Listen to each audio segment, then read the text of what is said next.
Okay, good morning and welcome to the first Fujifilm on-stage event of Labelexpo.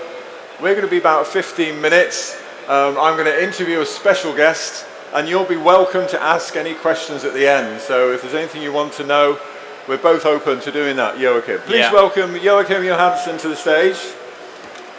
Hi everyone. Let's do the shaking hands bit. Hi Mark, nice to meet you. Have a seat. Thank you. Have a seat. So you'll be pleased to know we've got no PowerPoint slides. So we won't be showing you lots of slides and boring you with facts and figures. But Joakim, we've got 15, maybe 20 minutes, depending on how it goes. So can you introduce Kartongbolaget? Have I got that right? We wanted to get a more international name, but yeah, that's good. Tell us about your company and yourself. I'm from Kartongbolaget. I'm the fourth generation in this 80 years old packaging company, and we work most to brand owners all over the world, from north of Sweden down to US. And we do tailor-made special things down to the lowest size and level, and up to the highest amount of package. But one thing that we have seen is the effects of the packaging. How to find with varnish, folie, and also the digital area the customers ask you for. Yeah. Asked us for. So that's the big market point for us the last 10 years, the digital area. And that's why we grow like more than 120% the last 10 years, because when we get into this area to find new ways. So often this is sorry to say, a door opener. Yeah. But the market has not yet understand what the digital could reach. That means sell. Yes. Meet the customers. So that's what we do. And today I think we are the biggest family-owned company in Sweden in our niche. And that means in Sweden, if we compare it to other countries, we have a turnover of 13 million euro. Okay. So that's the size. And we run both digital and offset, and we have done for the last 80 years. Not digital. Not digital. I'm going to say, you do have a secret we don't know. Yeah, yeah. So, and the size of the company, employees, how many people? We have 49 employees. 49. And we do everything in-house that we call one-stop shopping, that we have from construction to design. We print, we cut, we glue, we window patch, we tray form, we do the folio, we have everything. So that means that we have this Fuji press in the printing area, jet press, of course. Shall we show a picture? Yeah. I should have a picture. If my clicker was working, I'll do it manually. Here we go. There we go. This one we have. Yeah. And we have been in the digital area for since 2016 January, but we work with another brand until 2024. Okay, this is going to be one of my questions. We've had jet press on the market now 15 years, and you bought the jet press last year. Why did you wait so long? I think everything on the market is marketing monsters.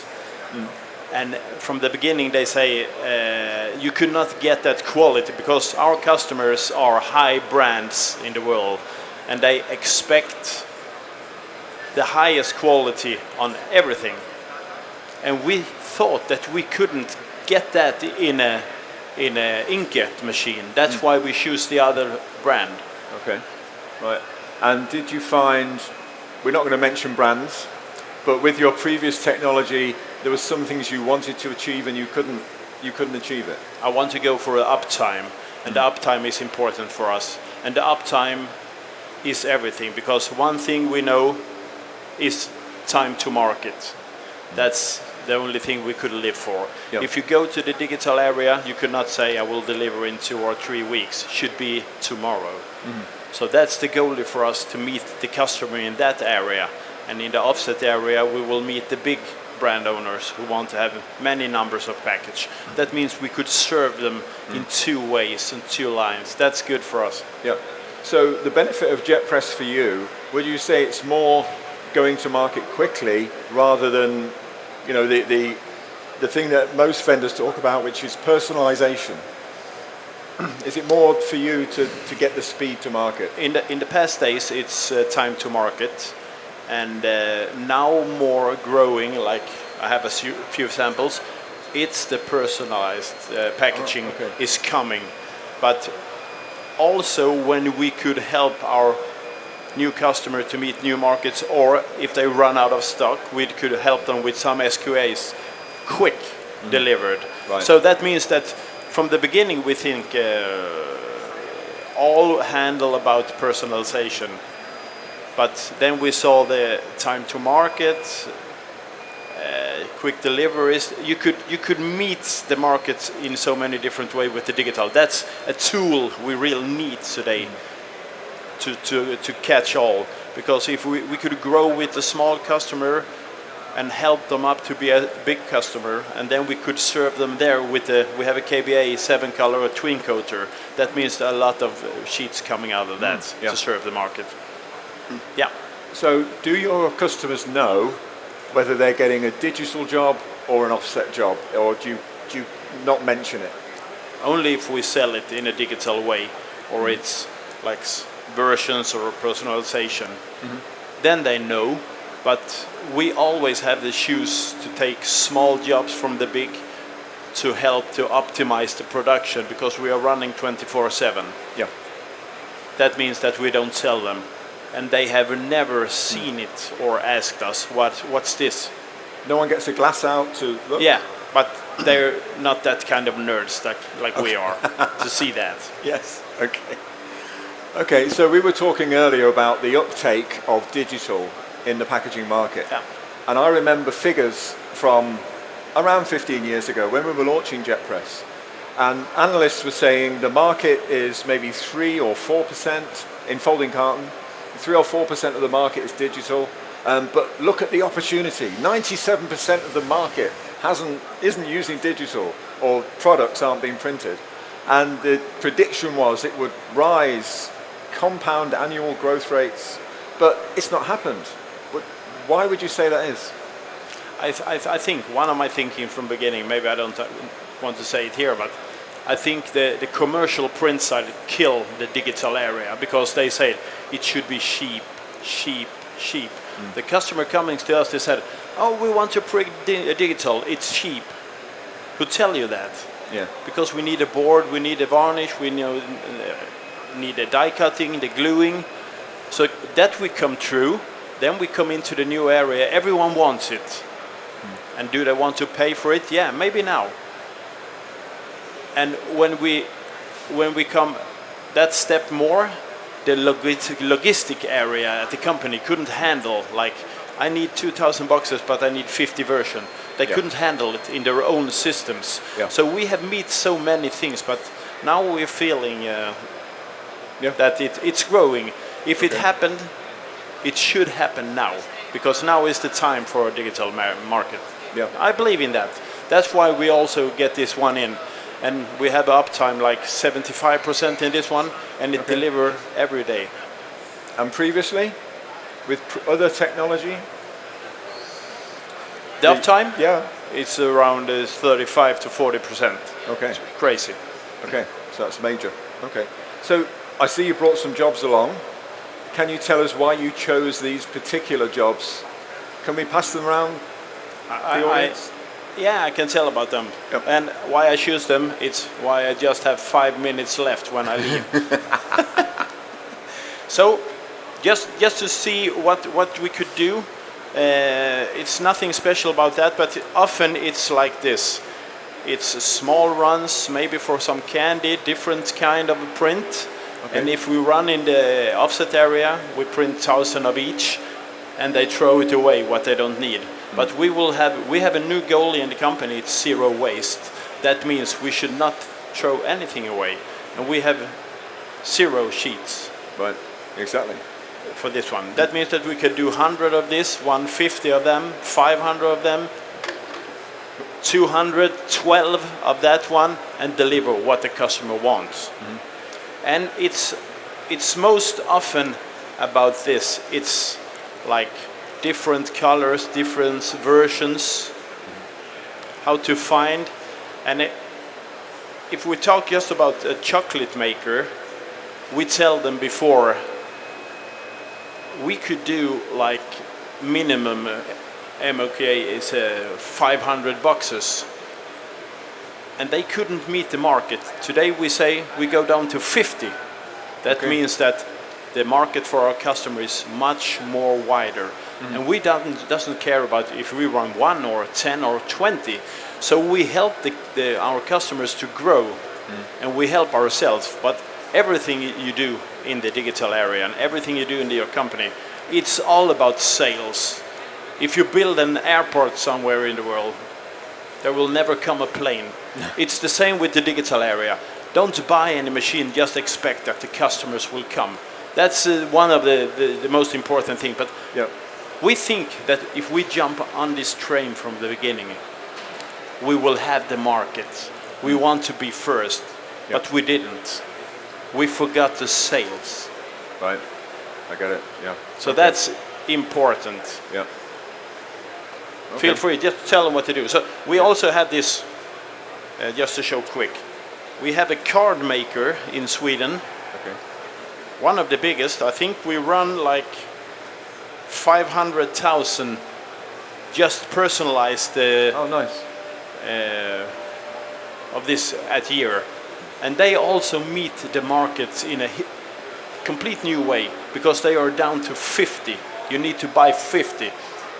If you go to the big players in the world, in Europe, they say, oh, at least I need 1,000. So that means we meet so many more customers. And maybe if we have 250 customers, maybe 50 of them we have reached in the level of 10 to 100 package. One of them is today the biggest customer we had, because they have a quick acceleration growth, and they still want to run in the digital area, because we have given the customers this from the beginning. We never change, just run. Yeah. So with that particular job then, you supplied sheets to the card maker to make into cards? Yeah, so that's the only commercial print jobs we had. Otherwise it's packaging. We do the whole line and finalize it to deliver a complete package. And I guess what I should do is really tell you what this press is, in case you've never seen it before. We were talking earlier, most people have heard of jet press in some way, but we're talking about a B2 sheet-fed inkjet press that prints at up to 5,400 sheets per hour if you take the high-speed option. You haven't taken the high-speed option, Joakim? No, we haven't chosen that, because we always deliver the highest quality on market. And I can say that we are. Okay, that's good. We never ever. So, and we're finding that for folding carton printers, we're getting increased interest and increased sales in the folding carton market. So, and it varies. We were talking about this too. It varies by region. You know, some regions are quite keen, like in Germany and in France. They seem more excited about the opportunity to buy a B2 inkjet folding carton press. Other parts of the world, not so much. So it does vary, and it'd be an interesting one to try and answer why that is. So if you're from Germany or France, you can be proud that your market is growing in that way. One thing I just wanted to touch on before we finish was the future. I know you were on now the 3rd generation of Johanssons. There's a 4th generation possibly coming through into the company. But in general, how do we attract more young people to our industry? Because there are too many people with our colour hair in this industry. Thank you. Of course, we want to have the young people coming in. It's a conservative branch, but it's a very technical driven branch. That means that we have the level of machines we have on the floor. I will say we have one of the most modern machines or factory in the world. Right, Tobbe? Yes. And if you want to go that way, you can also catch the young people, because you can tell them the industry is not that boring. And if you go to the digital area, many youngsters want to come in to learn. They don't care about PMS colors or CMYK. They just look, it's a green, I could change it, I do it in my computer. That means that we could meet the market. So I think we open up the interest for the market when we do investment like this. And that means we need to do that to catch the people coming in. Otherwise, Yeah. Where do we go? in 10 years, I think 60% of the old stuff is retired. And we need new people coming in. There is no schools. But this is an attractor for the young people. So we have our own school today to teach them for 2 years in the offset side, the digital area, and also in the die cutting. And that's good for us. Otherwise, I think it's hard to grow. And we should grow double up more the 5 coming years. Yeah. Okay. Yeah, that's the goal that we have. So I'm positive, but I will not be positive if I only stand for an old offset press and just have a small way without my construction design areas. Yep. When we have these young people come in, they say, okay, you do also this? I think you made brown corrugated boxes to move out from the apartments. Yes. We don't. No. We do specialized packaging to catch all these brand owners out in the stores. Everything we do should catch the eye, and you have like few seconds. That's high-end brand packaging we do. Yeah. Okay. Anybody got any questions for Joakim? He's not going away, so I'm sure you can. I'm standing here for questions if you want. But I want to have a look at your samples in a minute, and we've got a few other samples around if you want to help yourself and have a look. But Joakim, I think you have set the standard for how these talks should go for the next week, because it's been great. Please say thank you to Joakim. Thank you so much for listening. Okay. Thanks everyone. There are plenty of Fuji staff around. They've all got badges like this, so ask them anything you like. But thanks for your time.